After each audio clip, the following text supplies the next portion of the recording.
Hey everybody, and welcome into Clearing the Benches. Today we're going to talk about how the injury bug has taken a huge bite out of the Boston Bruins in the last two games.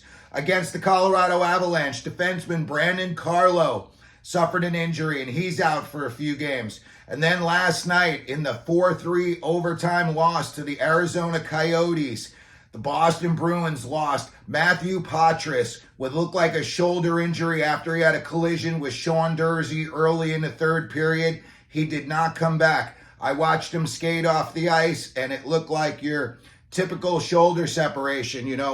Skating off the ice, his shoulders just limp.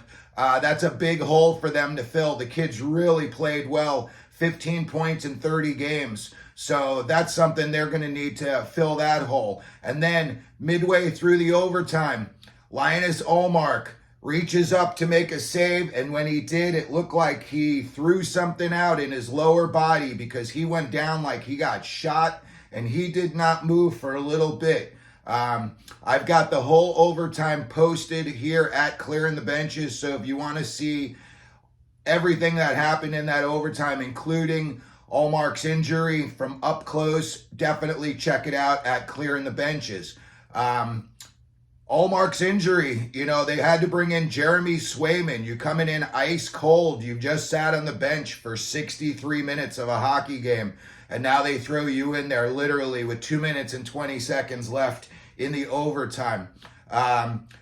Swayman played okay, and he just got beat on a hockey play by Nick Schmaltz, who scored a nice goal to give the Coyotes the win. But moving forward, obviously, Swayman's going to be the guy for a little bit until they get Ullmark back from injury. And Swayman's had a good year. He's 11-3. He's got a 2.5 goals against average, and he's got a .920 save percentage. Seeing as after this year, he is a restricted free agent, I could see Swayman turning this into a huge payday if he can put the Bruins on his back, get him through this rough time into the playoffs and fairly deep into the playoffs.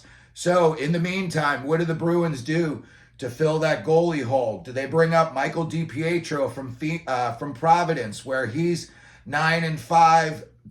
He's got a 2.63 goals against and a .912 save percentage. So those are not bad numbers at all. And then also they've got a 1-1A situation down there with their goalies.